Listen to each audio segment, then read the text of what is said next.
The White House was able to find funding for the military, for WIC, for farmers.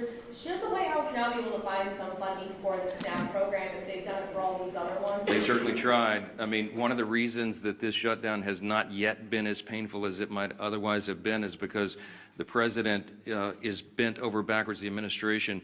Think of it this way. The White House, the executive branch in a shutdown, has a large control panel full of dials. Under the Obama administration, they turned those dials, the pain dials, to 10 immediately. You remember it was so egregious to us, speaking of our veterans. I mean, they put yellow crime tape around the World War II memorial so that people who'd served their country could not go visit the memorial. They wanted it to hurt. The Democrats have shown, and they've said in their own words, this is leverage. It gets better for them every day. They don't mind inflicting pain on the American people if they can somehow get some sort of political points out of it. The Republican Party is the opposite. And President Trump has proven that. Every day of this shutdown, he has tried to move funds around to find unobligated funds to cover the bases, to get the troops paid in the middle of October, and to make sure that WIC funding is not resolved. You know how he's getting women, infants, and children funding done? They did some very creative legal research I've quite admired. They found a statute in the 1930s that they could use to say that some of the tariff revenue could be used to cover nutrition because so much of that was transported over the border. So they've done some creative, amazing things to mitigate, to lessen the pain as much as possible. We've been out all over the country, all these Republicans.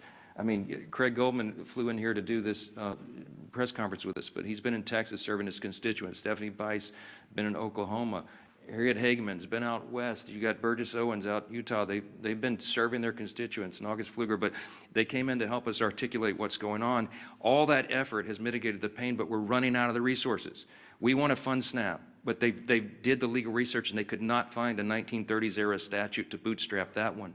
The contingency fund was approved by Congress, and when the Democrats voted against the CR, they voted against the ability of us to use that money. And so 42 million people are going to suffer because they're playing political games. There's nothing, the White House has run out of it. They have all the pain dials turned back to just a 0 or a 1 as best they can.